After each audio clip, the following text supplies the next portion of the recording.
একটু সম্পূরক প্রশ্ন করতে চাই যে আপনি রেজা কিবরিয়ার কথা দুবার উচ্চারণ করলেন যে রেজা কিবরিয়াকে সামনে এনে একটা রিজিম পরিবর্তন বা তাকে ডক্টর ইউনূসের বিকল্প হিসেবে সামনে আনা হতে পারে বা আসতে পারে এরকম সম্ভাবনার কথা বললেন। স্যার এটা তথ্যসূত্রটি কি?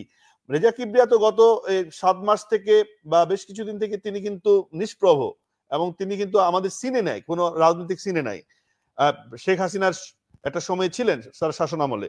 আর 7 মাসের মাথায় এই ধরনের গণভুত্থানের মধ্য দিয়ে জন অভিপ্রায়ের একটি সরকার, এবং সেটি ডক্টর ইউনূস, তিনি আন্তর্জাতিকভাবে নন্দিত নোবেল বিজয়ী, আমেরিকার সাথে তার ভালো সম্পর্ক, আমেরিকার নানা লবির সাথে তার ভালো সম্পর্ক হলে তাকে রিজিম চেঞ্জ করে আমেরিকা এমন কিছু ভাবতে পারে, এটা আসলে কতটা স্যার এটি কপল কল্পিত নাকি এখানে বাস্তবতার কোনো কিছু উপাদান আছে? আপনার তথ্যসূত্র স্যার কি? দেখুন, আমরা তো একটা বিশ্লেষণের মধ্যে আছি। আর রেজিম চেঞ্জ কখনো আপনার ঘোষণা দিয়ে হয় না। এক, পাকিস্তান তার সবচেয়ে বড় দৃষ্টান্ত আমাদের বাড়ির কাছে।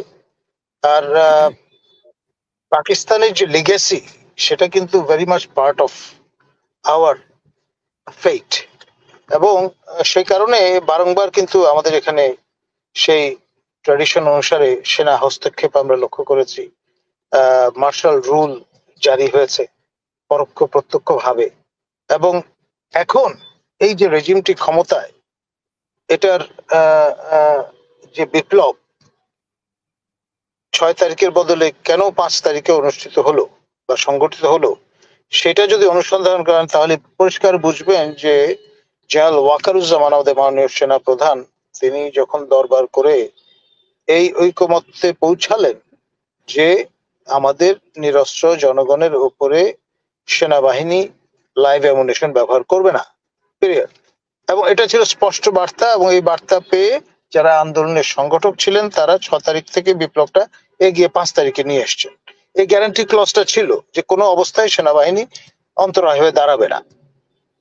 তো ফলে আপনার এখানে শেখ হাসিনা প্রণীত যে সংশোধনগুলো আমাদের মহান সংবিধানে সন্নিবেশিত হয়েছিল, আপনার মৃত্যুদণ্ডের মতো বিষয়, সেটাকে উপেক্ষা করেছে কিন্তু আমাদের দেশপ্রেমিক সেনাবাহিনী, এবং তারা ফ্যাসিলিটেট না করলে অগাস্ট বিপ্লব মাঠে মারা যায়, কোনো সন্দেহ নেই।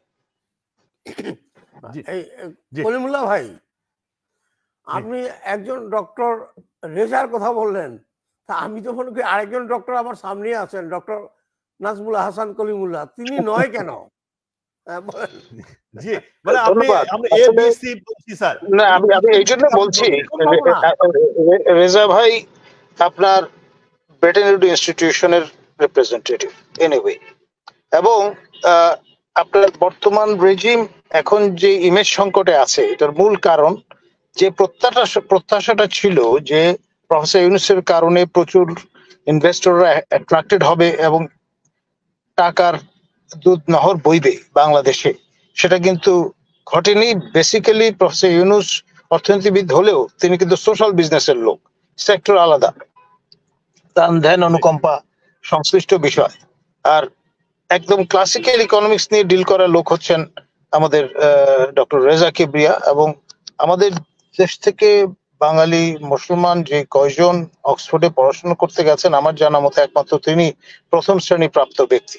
এক, এমনকি আমাদের ডক্টর কামাল হোসেনের মতো ব্যক্তি তিনি 3য় শ্রেণী পেয়েছেন। উইথ ডিউ রেসপেক্ট, আমাদের সাবেক পররাষ্ট্র প্রতিমন্ত্রী আবুল হাসান চৌধুরী 3য় শ্রেণী প্রাপ্ত মানুষ, এবং তার এই 3য় শ্রেণী পাওয়া সত্ত্বেও কতটা ধার, সেটা যারা তাকে ব্যক্তিগতভাবে চেনেন জানেন তারাই বলতে পারবেন।